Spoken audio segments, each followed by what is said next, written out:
음주운전하는 차량에 타는 경우가 종종 있더라고요. 회사 부장님이야. 회식하다가 집에 가는데 너 타? 굳이 사장님 술 드셨으니까 안 탈래요 라는 말을 하기가 어려운 거 타는데 타가지고서 만약에 음주운전 걸리면은 어떻게 되죠? 그쵸, 같이 처벌받아요. 같이. 네.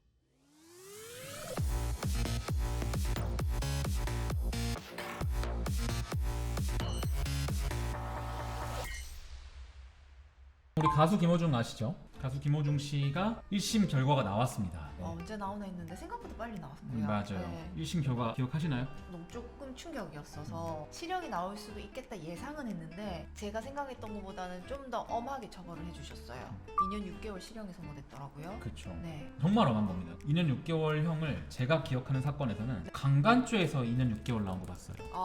강간이라는 건 되게 중대한 범죄잖아요.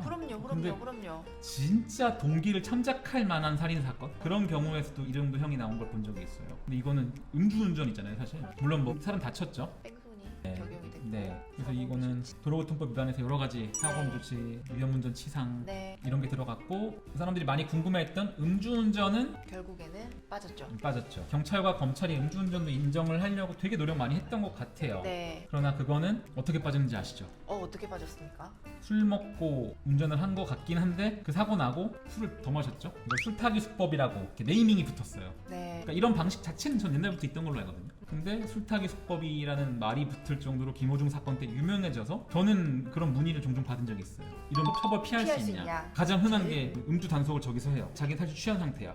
차 버리고 편의점 가서 소주를 막 벌컥 마시면은 처벌 나 안 받는다 라는 게 알려져가지고 실제로 그렇게 하는 사람들이 나오고 있었어요. 그러나 지금 법이 바뀌었죠.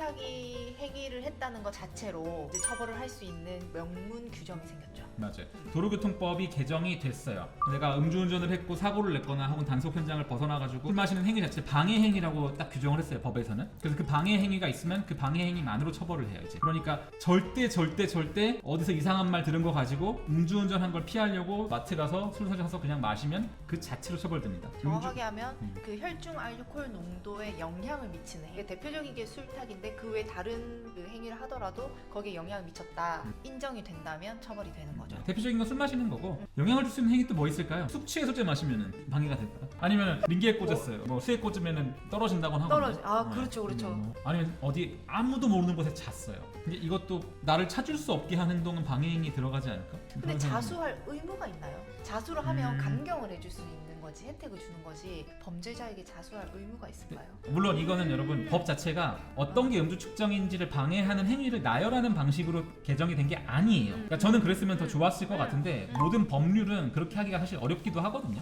그래서 일단은 방해 행위라고만 그냥 입법을 해놓고 판례에 맡기는 거예요. 구체적인 사례에 따라서 정립이 될 수 있도록. 네. 모든 걸 법률에 다 정할 수가 없으니까요. 그렇다. 그래서 방해행위의 정의가 이제 생겨날 거고 술 마시는 건 음주운전. 절대 금지. 김호중 씨가 참 중요한 선례를 만들었고 법까지 바꿨네요. 그것도 굉장히 빨리 개정됐죠. 정말. 네. 그렇지만 항소하겠죠. 만약에 합의가 안 됐다면 무조건 항소하고 합의할 겁니다. 그러면은 형량은 줄 수밖에 없으니까요. 제가 음주운전 관련 상담이 들어올 때 꼭 해주는 말이 하나가 음주운전하는 차량에 타는 경우가 종종 있더라고요. 동승자. 이 사람들이 요즘엔 좀 많이 알긴 하는데 잘 모르셨을 때가 회사 부장님이야. 회식하다가 집에 가는데 너 타? 굳이. 사장님 술 드셨으니까 안 탈래요 라는 말을 하기가 어려운 거 타는데 타가지고서 만약에 음주운전 걸리면은 어떻게 되죠? 공범이 되버려. 그쵸. 이걸 방조범이 돼, 공범이 돼요. 같이 처벌받아요, 같이. 네. 그래서 절대 같이 타면 안 되는데 이것도 약간 병이어서 습관이더라고요. 네, 안 바뀌어요, 잘. 그래서 저는 그런 분들을 내가 바꾼다고 생각하지 말고 그냥 아예 가까이 하지 마라. 그게 차라리 나은 것 같아요. 자, 저희 세 번째 컨텐츠 딥페이크 범죄. 또 어렵고 무거운 주제예요. 정확하게 딥페이크는 뭔가요? 말 그대로 어떤 사람 얼굴이랑 그 사람이 실제가 아닌 몸이나 이런 사진과 합성하는 거잖아요. 이런 기술 자체는 계속 존재해온 기술이라고 저는 생각해요. 그냥 쉽게 말하면 합성이죠. 그렇죠. 그게- 합성이죠. 근데 딥페이크라는 명칭이 붙으면서는 그냥 합성을 잘한 정도가 아니라 그냥 그 사람을 만들어 버릴 정도의 완벽한 위장이 되니까 우리가 합성이라는 단어를 쓰지 않고 그냥 딥페이크라는 아예 별도 용어로 그냥 우리말로도 그렇게 쓰잖아요. 그러면 페이크 자체가 그 자체로 범죄가 되진 않잖아요. 그 딥페이크 자체가 범죄고 딥페이크를 통한 범죄가 있는 것 같아요. 그러니까 범죄 유형이 두 개인 거죠. 네네네 맞습니다. 저희가 지금 다루고자 하는 딥페이크의 문제는 뭐죠? 딥페이크 음란물이죠. 성적인 내용이 들어가는 게 핵심이라고 생각하시면 돼요. 지금 사회적으로 제일 큰 문제가 되는 것도 그것이고요. 피해가 확산되는 속도가 너무 크기 때문에 그 영상이 온라인상으로 퍼지는 게 문제인 것 같아요. 네. 그래서 그 한 가지 행위로 그 피해는 너무 크기 때문에 이게 더 그 사회적 이슈가 되는 것 같습니다. 저희가 이게 딥페이크를 규율하는 법이 기본적으로 두 개예요. 성폭력처벌법, 아청법. 네, 이 두 개가 기본적인 규율을 하고 그 딥페이크 피해자가 몇 살인지에 따라서 달라지는 거죠. 그렇죠. 미성년자라면 아청법 바로 들어가고요, 적용이. 그냥 일반인이라면 성폭력처벌법 들어가는데 개정 전 법에서는 아청법이 당연히 더 폭넓게 처벌돼요. 그러니까 반포나 배포, 유포할 목적으로 하지 않았더라도 아청법은 처벌이 됩니다. 그래서 그냥 혼자서 어떤 학생이 집에서 혼자 딥페이크로 만들어 보고 지웠어도 나중에 그게 밝혀지면 처벌받을 수 있어요. 근데 아청법이 적용 안 되는, 즉 피해자가 성인인 경우에는 반포, 유포, 배포 목적이 있는 상태에서 만들었어야 처벌이 되는 거죠. 근데 법이 바뀌었죠. 그렇죠. 신속하게 개정이 되어서 이제 시행까지 되었는데 반포 등의 목적이 없더라도 합성을 했다면 바로 처벌이 되게 되었죠. 처벌의 수위도 높아졌고. 지금은 이제 그냥 만드는 것만으로 문제가 이제 되는 시대가 됐고요. 그리고 아까 남 변호사님 말씀하신 것처럼 그냥 딥페이크면 다 처벌 이건 아니에요. 성적 욕망 혹은 성적 수치심을 유발할 수 있는 딥페이크 촬영물이에요. 그래서 이제 수사할 때나 재판 가면 이게 되게 쟁점으로 많이 다뤄지고 있어요. 어떤 정도가 돼야 성적 욕망을 유발해? 혹은 수치심을 유발해? 이게 조금 다 다르잖아요. 그렇죠. 법감정이라는 게 사람마다 다 다르기 때문에 기준은 좀 모호할 수 있지만 근데 처벌의 대상이 되느냐의 기준으로 본다면 어느 정도는 좀 묶을 수는 있을 것 같습니다. 그래서 만약에 뭐 진짜 성적인 행동을 하는 영상이라면은 그거 처벌하기 쉽고요. 근데 이제 뭐 단순히 노출을 했다. 아니면 어떤 옷을 입었다. 근데 이 옷이 누가 볼 때는 이거 성적으로 좀 문제 있는 옷 아니야? 누가 볼 때는 이게 왜? 이거 그냥 입는 거야. 이런 회색지대도 여전히 있어가지고 그러니까 재판을 하고 다퉈지고 그게 또 저희 일이기도 하고.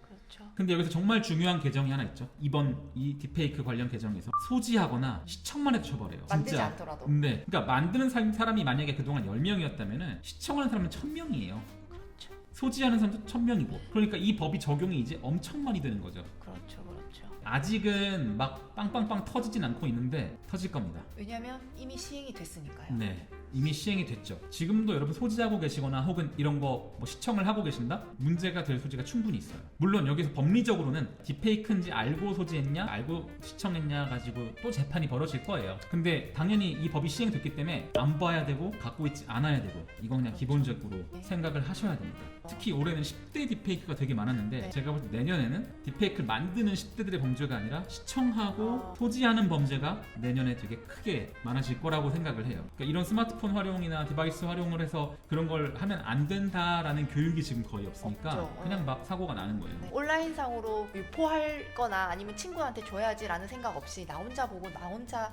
간직해야지라고 하더라도 음란물을 딥페이크의 형태로 만들게 되면 처벌의 대상이 된다는 거 하나 꼭 기억을 하시고 두 번째는 내가 만들지 않더라도 딥페이크를 통해서 만들어진 음란물을 소지하거나 시청만 해도 처벌이 될 수 있다는 거. 플러스 알파로 좀 붙이면은 이제 그 딥페이크 범죄가 벌어지고 난 피해자 입장에서는 삭제가 진짜 제일 중요한 이슈가 될 거예요. 그렇죠. 그 삭제 관련해서 이제 국가의 조력 의무가 법에 들어왔어요. 그래서 이거 삭제와 관련해서 국가의 도움을 받아가지고 삭제할 수 있다는 거 이것도 기억을 해주시고 이 법은 점점점 강화될 거예요. 강화돼가지고 이제는 정말 이 삭제에 관해서 국가가 더 직접적인 개입을 할 수도 있어요. 그냥 도와주는 정도가 아니라 그 단계까지 법이 개정될 거라고 생각을 하고요. 지금도 혹시 그런 피해를 당하셔서 힘들어 하신다면은 꼭 빨리 고소하시고 네. 경찰을 통해서 국가기관 방송통신위원회 통해 가지고 이거 내려버리는 조치를 할 수 있으니까 뭐 그런 거 문의를 주시면 저희가 또 답변을 드리겠습니다. 오늘 벌써 1시간 반 네. 고생 많으셨습니다. 고생 많으셨습니다. 네, 수요일 저녁 잘 보내시고 네. 또 다음에 또 뵙겠습니다. 감사합니다. 감사합니다.